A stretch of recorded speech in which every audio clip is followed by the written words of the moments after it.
She was just a broke waitress taking a shortcut home when she heard the scream. Without thinking, she threw herself between the muggers and an elegant old man she'd never met. What she didn't know was that the man was a mafia boss's father. And now, whether she likes it or not, his dangerous world has claimed her as its own.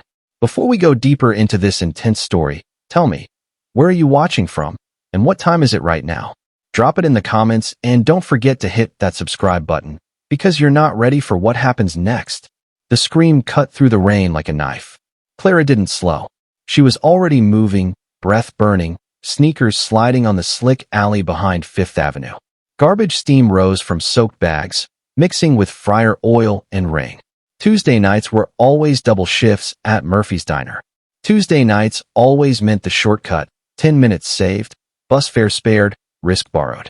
She heard a man's rough voice ahead, the sound of a struggle, metal scraping against brick.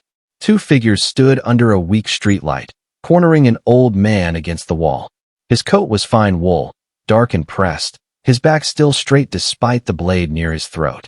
His hair was silver, his expression steady, unbroken, like he'd been through worse. Clara's fingers brushed her pepper spray. It was the first time she'd ever actually needed it. Every instinct told her to turn back, to call for help, to pretend she hadn't heard a thing. But her feet wouldn't move away. She grabbed the metal lid of a trash can, slick with something she didn't want to name. Her palm stung. Her pulse roared. She slammed it against the dumpster beside her. The echo crashed down the alley like thunder. She yelled at them, voice shaking, pretending authority she didn't have. The muggers froze for a heartbeat. It was all the chance the old man needed. He shoved one attacker aside and moved toward the light with surprising speed.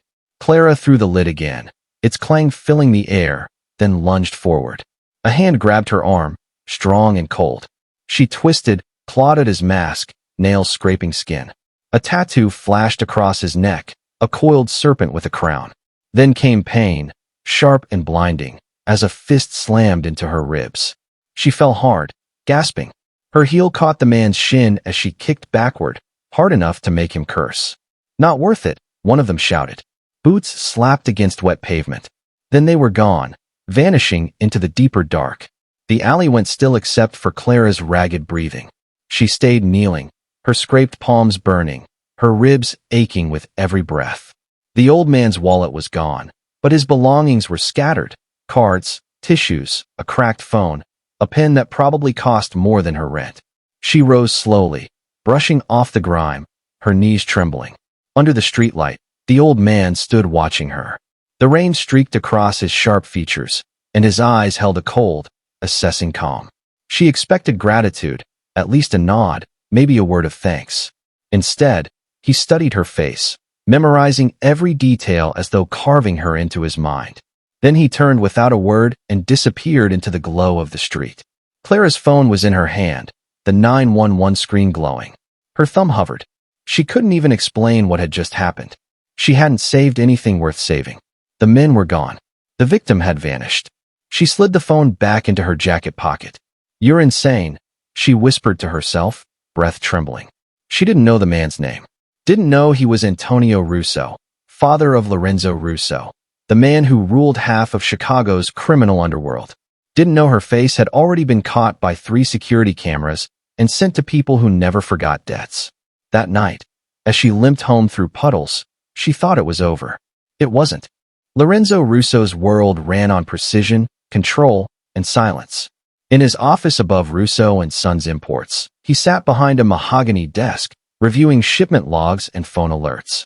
When his father arrived unannounced, still wearing the soaked wool coat, he knew something was wrong before a word was spoken. Antonio explained in short, sharp sentences. 2 men. A knife. A girl who appeared out of nowhere. She had no weapon, no reason, but she ran forward anyway. His son listened without interruption, eyes narrowing. He asked for her description, then called for his consigliera. Within minutes, Luca Moretti arrived, a calm man with gray hair and a memory like steel. Footage flickered on his tablet, grainy, black and white, showing everything. Lorenzo replayed it 3 times, studying the movement, the hesitation, the moment of decision. When the image froze on Clara's rain-soaked face, he leaned closer. Her fear was real, her courage reckless. It didn't fit. He ordered a full background sweep. Name, job, address, every trace she'd left online. The report came back too clean. Clara Martinez, 26, waitress at Murphy's Diner. No criminal record, no affiliations, no money. Nothing connected. That was what made her dangerous. Lorenzo decided to watch her, quietly, for 3 days. No contact. No mistakes. If she was bait, her handlers would surface. If she was innocent, she would still need to be contained. In his world, variables didn't roam free. His father watched him in silence, knowing that once Lorenzo set a plan in motion, it never stopped. 3 nights later, Clara noticed the black SUV for the first time. It parked across from Murphy's Diner, then again near her apartment. By Friday, it felt like a shadow that refused to leave. Her roommate told her she was imagining things. Clara tried to believe it. Saturday evening, the rain returned, and with it, the SUV. 2 blocks from home, it slowed beside her. A calm voice called her name. She didn't respond. The doors opened at once. She ran, but she didn't get far. Rough hands grabbed her, zip ties bit into her wrists, a hood dropped over her head. Her groceries spilled across the pavement. The engine roared. She screamed into the cloth gag until her lungs gave out. Someone told her to relax. She couldn't. The sound of the tires, the hum of the road, the murmur of men who didn't care, everything blurred together until the vehicle stopped. Cold air hit her face. The hood came off. She was in a concrete room lit by a single bulb. No windows, no clock, just the echo of her heartbeat and the sight of 3 men in tailored suits. One looked bored. One checked his phone. The third waited. She begged them to listen, voice shaking. They didn't answer. The door opened again.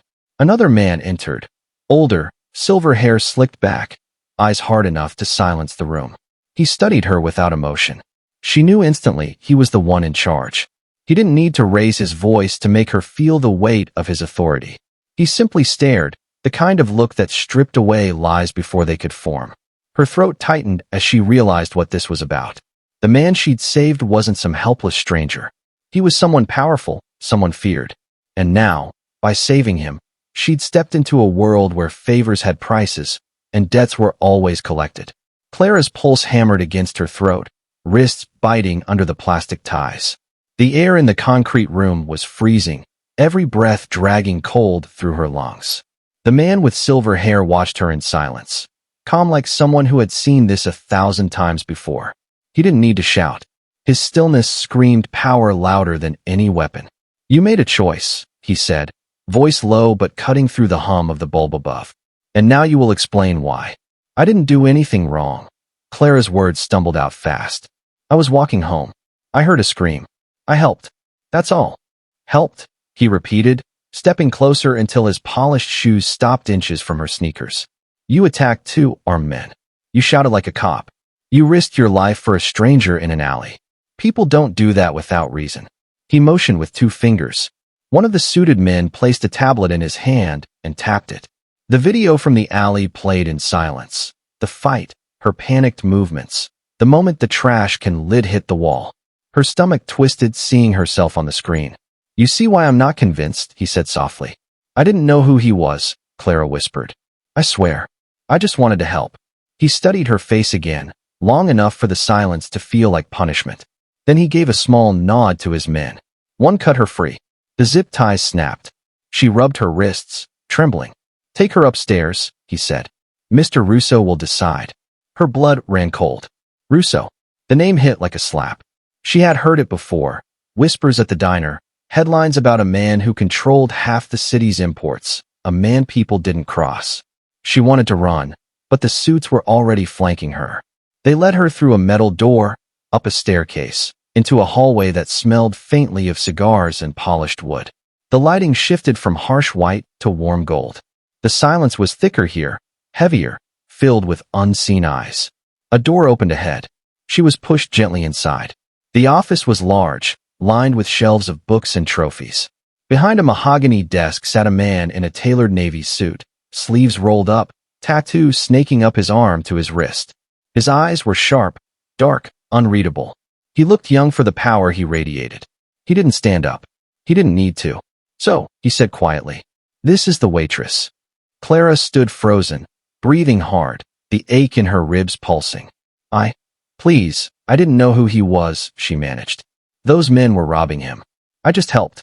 You helped my father. The words carried weight. The old man from the alley. She nodded quickly. I didn't mean to cause trouble. You didn't cause trouble, he interrupted. You stepped into mine. Her knees wanted to give. He rose slowly, circling the desk with a calm that made her more terrified than any shout could. He stopped in front of her, hands in pockets, head slightly tilted as if studying a specimen. You know what happens in this city when someone interferes with my family? He asked. I wasn't interfering. You were, he said, voice soft but final. And now everyone who saw that video thinks you matter to me. That puts you in danger. That puts my family in danger. I can't afford that. The room felt smaller. Clara shook her head, desperate. I didn't ask for any of this. I swear I didn't. He turned away, looking out the window over the dark warehouse yard. People rarely ask for the trouble they get. But once it starts, they're already in it.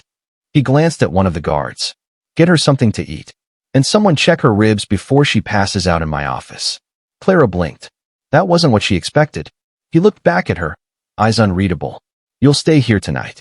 What? No, I can't. You can and you will. His tone was iron. It's for your safety. My father insists. Antonio Russo stood in the doorway, alive and composed, the same calm stare from the alley. You're lucky, young lady, he said quietly. Not many people walk into danger for a stranger.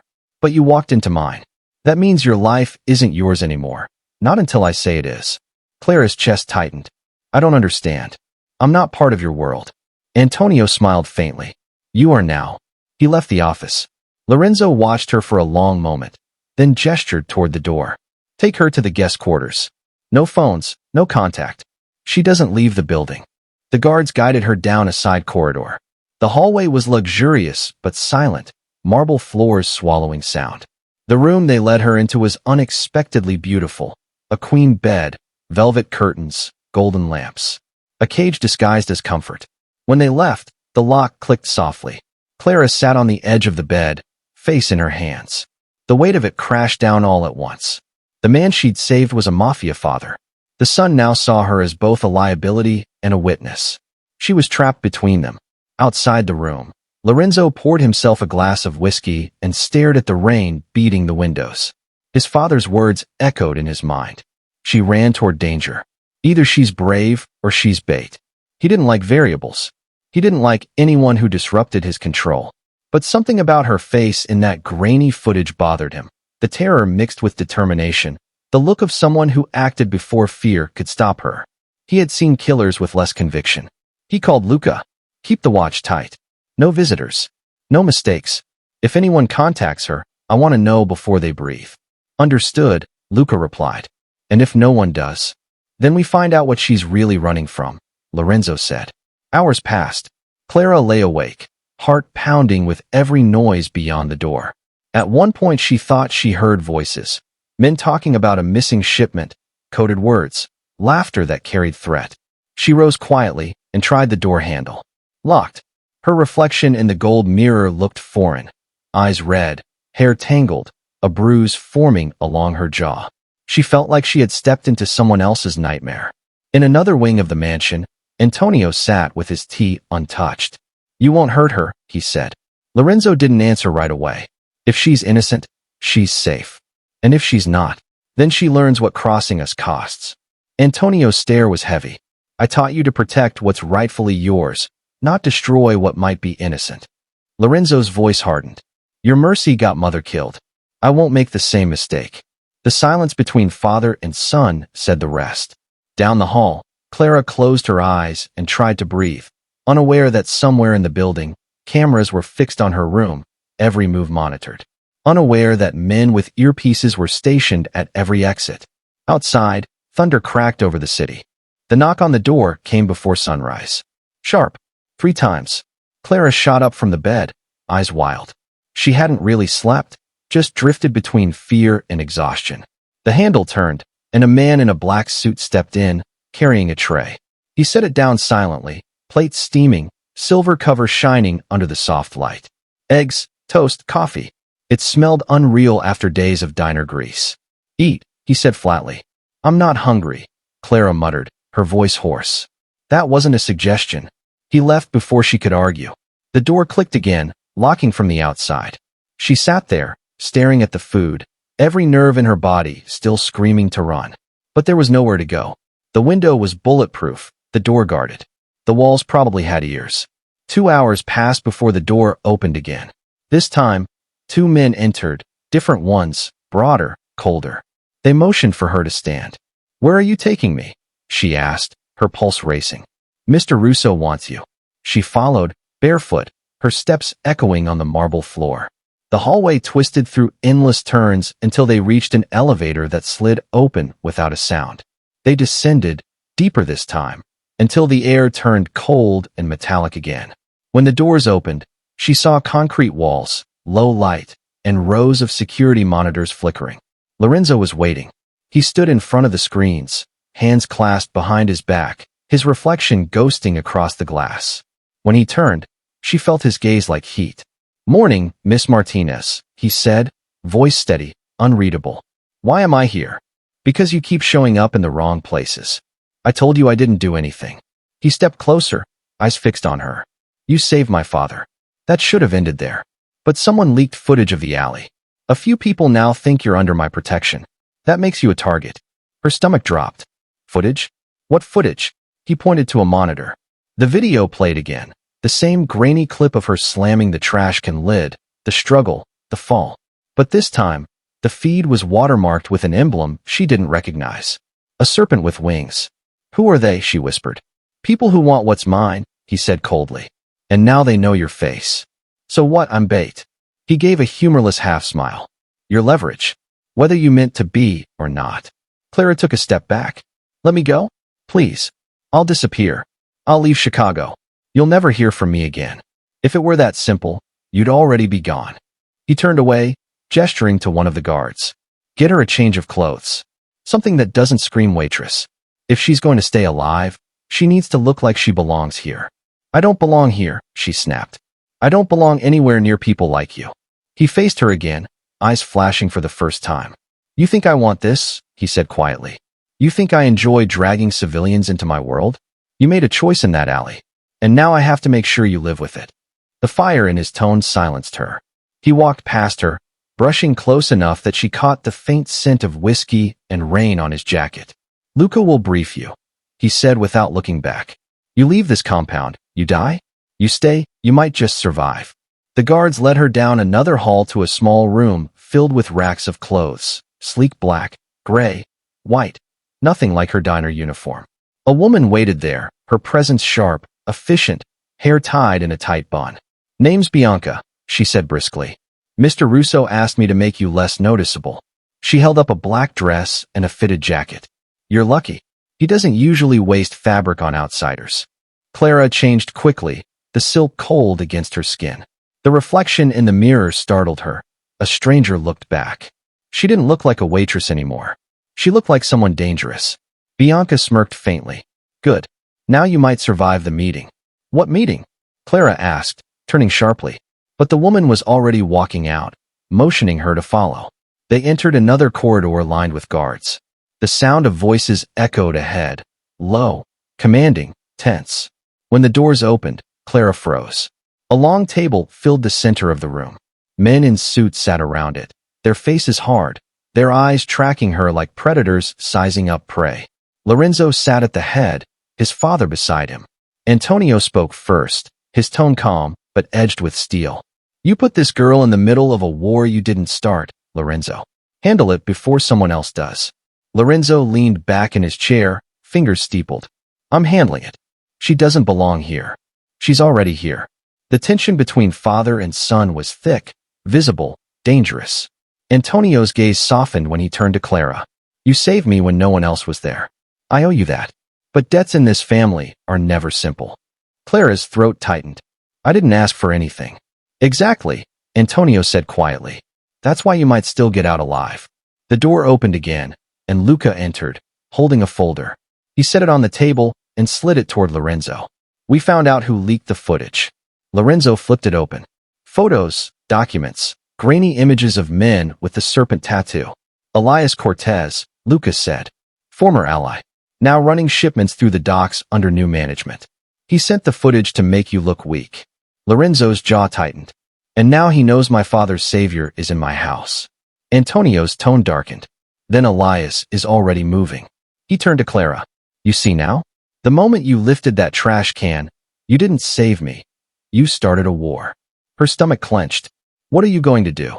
Lorenzo stood, buttoning his jacket. End it before it begins.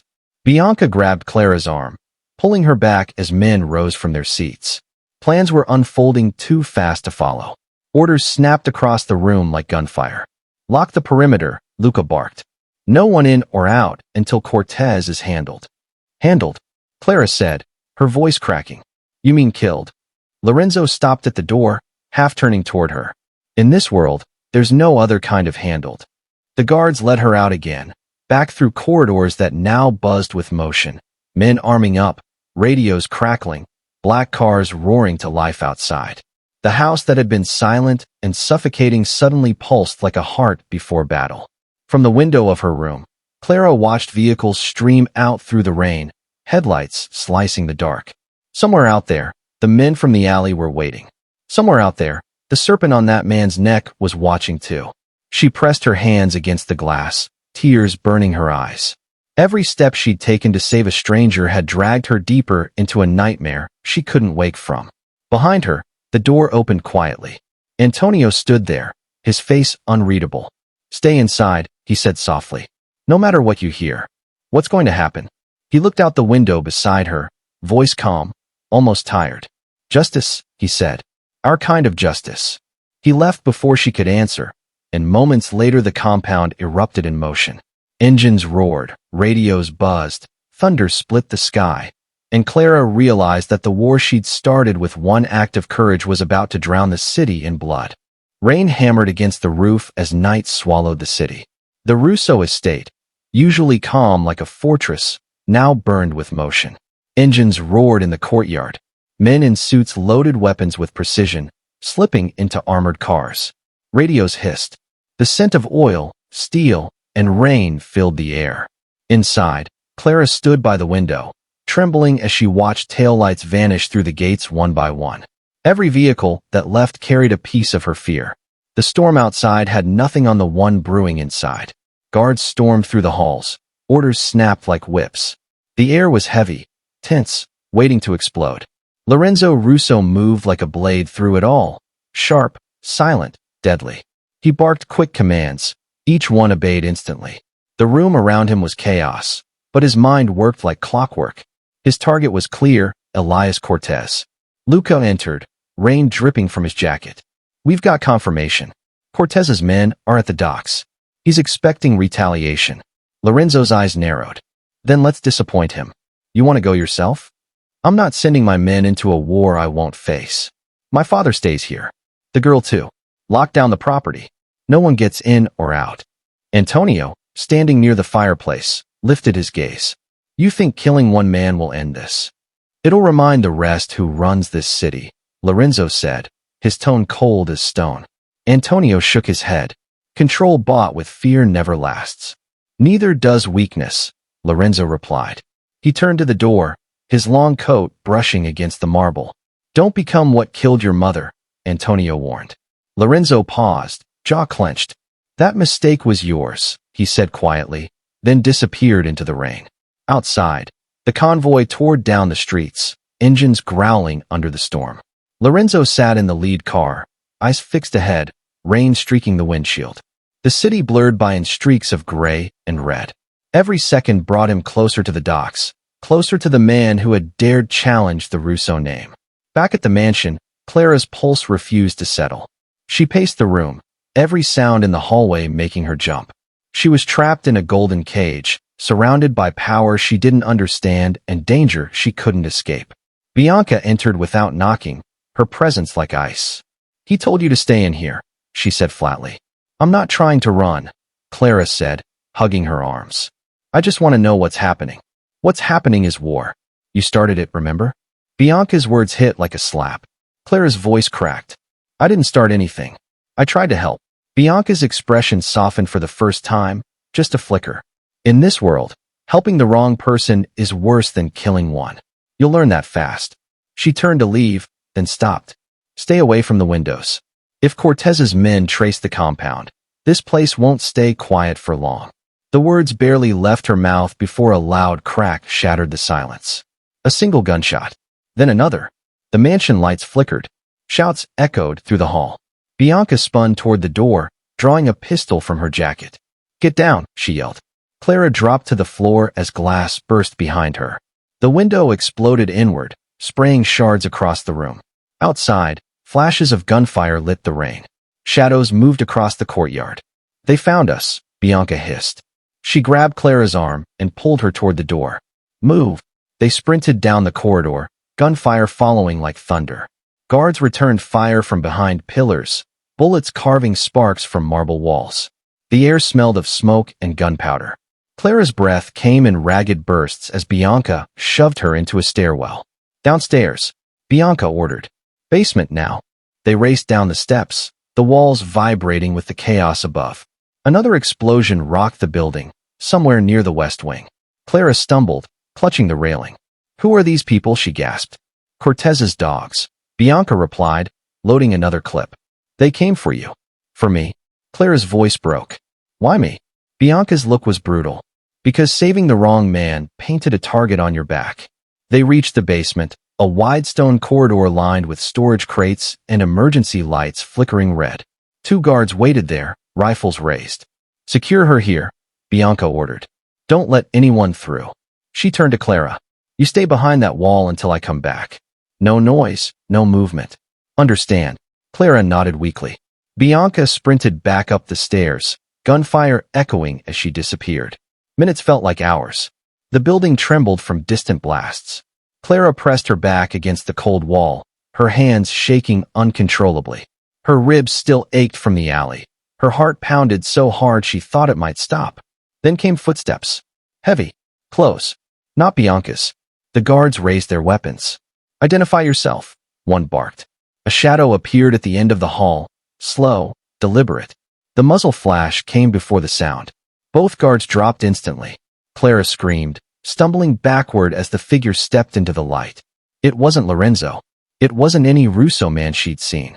He was tall, bald, a scar running down his cheek, the same serpent tattoo crawling up his neck, the same one she'd seen in the alley. He grinned. "You must be the little hero." Clara froze. "Boss said to bring you in alive," he said, raising his gun. "Can't promise unharmed, though." Before she could move, the lights cut out completely. Darkness swallowed the corridor. Then came a single shot, not his. He fell before her eyes, collapsing like a puppet whose strings had been cut. Lorenzo stepped from the shadows, smoke curling from his pistol. His coat was drenched, his eyes darker than the storm. "You all right?" Clara couldn't speak. She just nodded, shaking. He grabbed her wrist, pulling her up. "Let's move." Cortez's men breached the gate. "We're clearing them out." They ran through the basement, past the fallen guards, through another door that opened into a garage stacked with cars and crates. The sound of gunfire rattled the metal walls above. Lorenzo handed her a key fob. "Black SUV. Start it. Don't stop for anything." She blinked. "You're coming with me? I'll cover you." Bullets tore through the wall before he could finish. He shoved her down, firing back with deadly precision. The shots cracked like lightning, everyone finding its mark. "Go," he shouted. Clara sprinted to the SUV, fumbling with the keys, rain soaking her hair as she threw herself inside. The engine roared. Lorenzo jumped into the passenger seat, blood streaking down his temple. "Drive," he barked. She slammed the pedal, tires screeching against wet pavement. The gates of the estate swung open under gunfire as they burst through, water splashing like waves around them.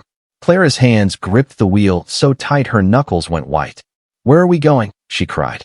"Anywhere but here," Lorenzo said, loading another magazine. "We're not out of this yet." Behind them, the mansion burned against the storm, flames rising through the rain. Ahead, the city lights blurred through the windshield, cold, distant, unforgiving. Clara's world had changed in a single scream, but now it was fire and fury. Every second was survival. Every breath was borrowed time. And beside her sat the man everyone feared, the man she had accidentally saved, now covered in blood, staring into the storm like he'd been born from it. The SUV roared through the flooded streets like a beast on the run. Rain hammered the windshield so hard Clara could barely see the road. Her heart raced as she gripped the wheel, knuckles white, tires screeching over the slick asphalt. Beside her, Lorenzo Russo reloaded his gun with calm precision, blood running down the side of his face, his breathing steady, eyes locked on the rearview mirror. "Faster," he barked. "I'm trying," Clara shouted, voice breaking with fear. It's raining like hell. Headlights appeared behind them, two black sedans slicing through the storm. Gunfire erupted, bullets sparking off the SUV's rear. Clara screamed as the back window shattered, shards raining down on them. Lorenzo ducked low, raised his weapon, and fired through the broken glass. One car swerved, hit a divider, and spun out in a shower of sparks. "Keep it steady," he growled. "I'm not built for this." Clara cried, jerking the wheel as another bullet slammed into the side mirror. "I'm a waitress, not whatever this is." "You're driving," Lorenzo said sharply, firing again. "That's what this is." The second car pulled closer, its headlights blinding. A gun muzzle poked out the window. Lorenzo turned in one clean motion, aimed, and fired twice. The shooter dropped. The car veered off the road, flipped, and exploded in a flash of orange behind them. The shockwave rattled the SUV, and Clara screamed again, gripping the wheel as the vehicle fishtailed. "Breathe," Lorenzo snapped. "You lose focus, you die? Simple." "Why are they still after us?" she gasped. "Didn't you kill them already?" He wiped blood from his temple with the back of his hand. "Cortez has an army. I've got you in a half-dead tank of gas. You do the math." The rain poured harder, thunder crashing above them. They turned off the highway, cutting into the industrial district, a maze of empty warehouses and flickering streetlights. The SUV skidded into a narrow alley, tires splashing through puddles. Lorenzo ordered her to stop. "Kill the engine." "What?" "No. Now." She slammed the brakes, the SUV screeching to a stop. The sound of engines behind them faded for a moment, swallowed by thunder. They were hidden, for now. Lorenzo checked his gun, then turned to her. "Get out." "Are you insane?" "Out, Clara." His voice was cold, commanding. She obeyed. The rain drenched them instantly, cold and merciless. He moved fast, dragging crates toward the alley entrance, blocking the line of sight. "They'll sweep this area in minutes. We move on foot." "I can't run anymore," she gasped, shivering, soaked to the bone. "My ribs." "Then you crawl. But you don't stop." She wanted to yell, to curse him, but his tone left no room. They sprinted through the alley, rain splashing around their ankles. Sirens wailed somewhere in the distance. For once, she wished they were police. But no, these were his enemies, and police didn't survive long in wars like this. They reached a side street lined with shuttered shops. Lorenzo kicked open the back door of an old bar, pulling her inside.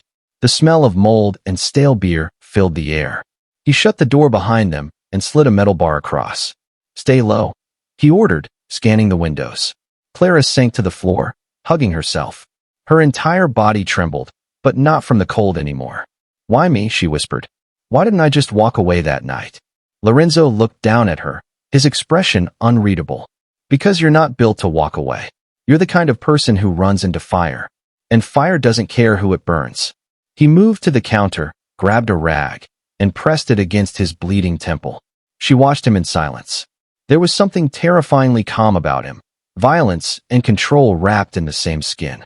A sound outside broke the moment. Tires screeched. Doors slammed. Voices shouted. They were here. Lorenzo moved like lightning, killing the lights.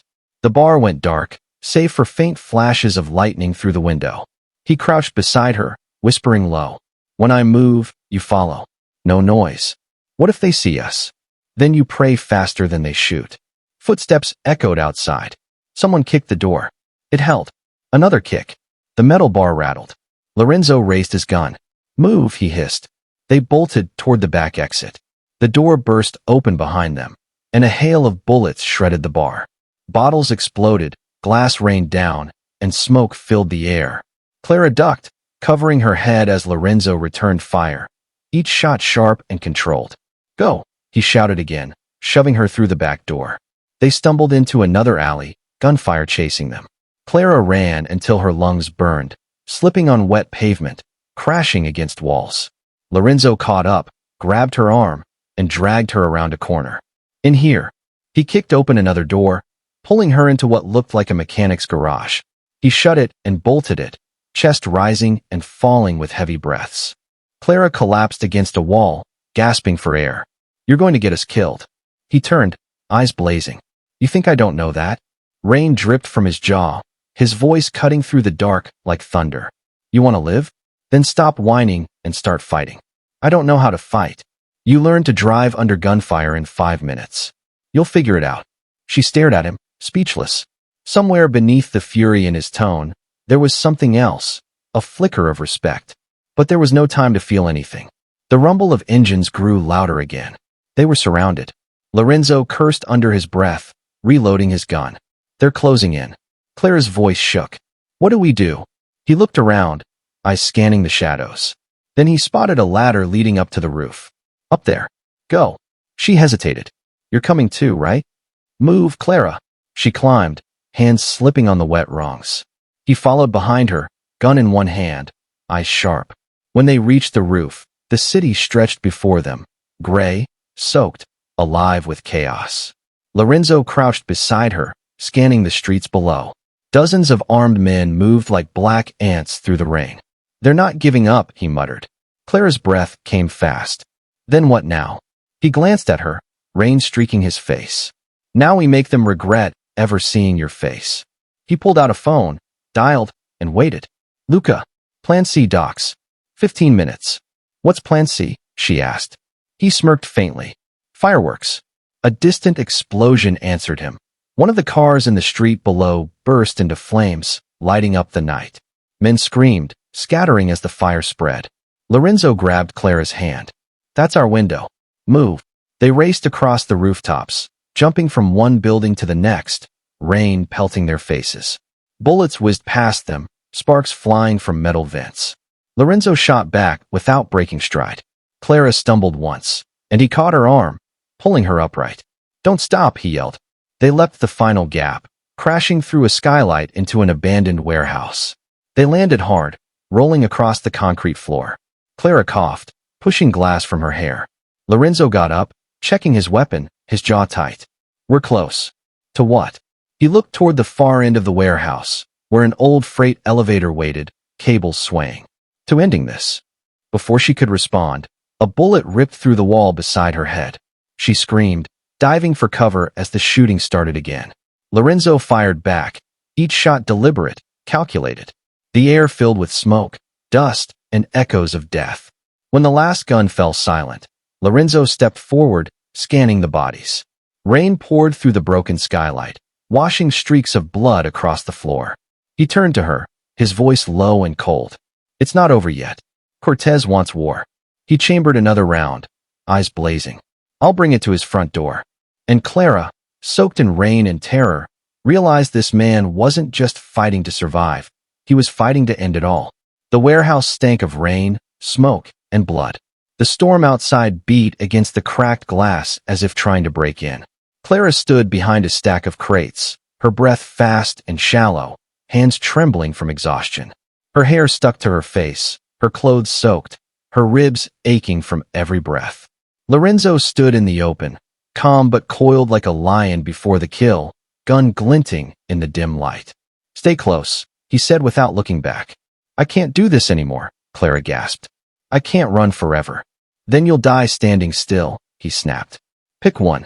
Before she could answer, the metal doors at the far end groaned open. Headlights flooded the space. 3 black SUVs rolled in, engines growling like beasts. Shadows moved behind the light, men stepping out, armed and ready. Lorenzo lifted his gun, eyes narrowing as the lead car door opened. Out stepped Elias Cortez himself. Tall, scarred, snake tattoo curling up his neck, suit perfectly dry under the raincoat he tossed aside. He smiled, the kind of smile that made your blood run cold. "You really brought the girl," he said, his voice echoing off the walls. "Didn't think you'd risk it, Russo." "She's not your concern," Lorenzo replied, steady, deadly. "Oh, she's every bit my concern," Cortez said, stepping forward, flanked by men with rifles. "Your father's little savior turned out to be my favorite distraction." You should thank her. She brought you right to me. Clara's heart froze. It was a trap. Lorenzo knew it too, but he didn't flinch. He walked forward, slow, deliberate, eyes locked on Cortez. You made one mistake, Lorenzo said. Cortez chuckled. Just one. You came to finish what you started, but you forgot who you were dealing with. Lorenzo raised his hand, snapped his fingers. The explosion hit like thunder. The ground shook. Fire burst through the far wall as one of the SUVs outside went up in flames. Screams echoed. Smoke and heat filled the air. Cortez spun, shouting orders, but Lorenzo was already moving.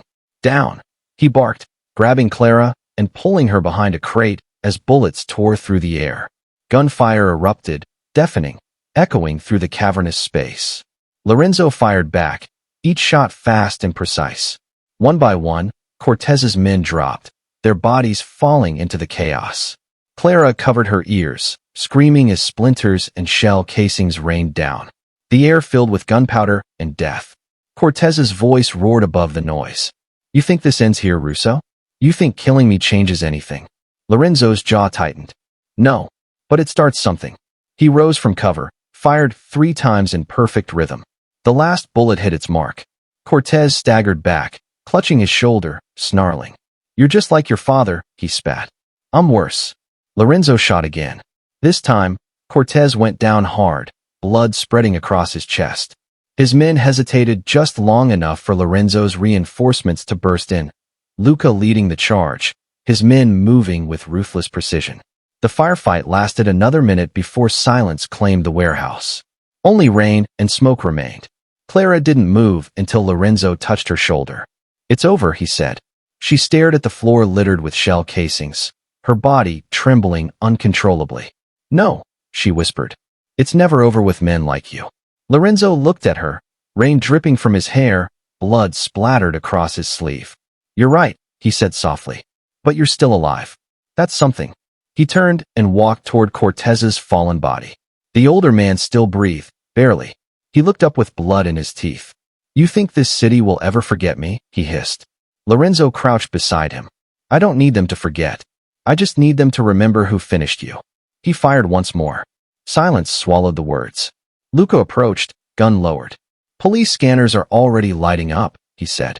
We have maybe 5 minutes before this place is surrounded. Lorenzo nodded, wiping blood from his jaw. Burn it. No evidence. Luca hesitated. And the girl? Lorenzo's eyes flicked toward Clara, still standing in shock, her face pale and wet from rain and tears. She comes with us, he said. Back at the docks, flames lit the sky. Clara sat in the back seat of a car, staring blankly at the water as sirens wailed in the distance. Her body ached, her mind numb.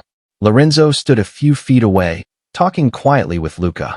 She couldn't hear the words, but she didn't need to. She knew this wasn't the end. When Lorenzo finally turned toward her, his expression was unreadable. He opened the door and crouched down. You did good, he said. I didn't do anything, she whispered.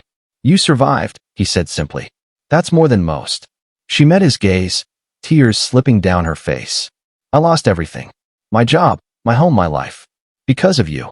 He didn't argue. Because of what you did, he corrected softly. You ran toward danger. People like us never walk away clean after that. People like you, she said bitterly. Not me. He leaned closer, his voice low. After tonight, you're not a waitress anymore. Whether you like it or not, you're part of this now. Clara shook her head, furious and broken. I don't want to be part of your world. Neither did I, he said. He stood, signaled to Luca, and walked a few steps away. Clara stared at him through the rain-streaked window, the man who had dragged her from ordinary life into chaos and fire. The man she both hated and couldn't look away from. Luca approached the car. We're moving her out of the city, he said. New name, new address. No one will find her. Lorenzo's voice came from behind. Until they do. Luca sighed. You think she'll ever forgive you? She doesn't need to, Lorenzo said. She just needs to live. They drove for hours through the outskirts of the city, silent except for the rain and the hum of the engine. The skyline faded behind them, replaced by empty highways and gray fields. When the car finally stopped, they were in front of a quiet cabin by the lake, secluded, cold, and silent. This is where you start over, Lorenzo said, stepping out. He opened her door and handed her a small envelope. Inside were keys, a phone, and a thick stack of cash. "What is this?" she asked. "Your freedom," he said, "for as long as it lasts. And then you decide if you want to run or fight."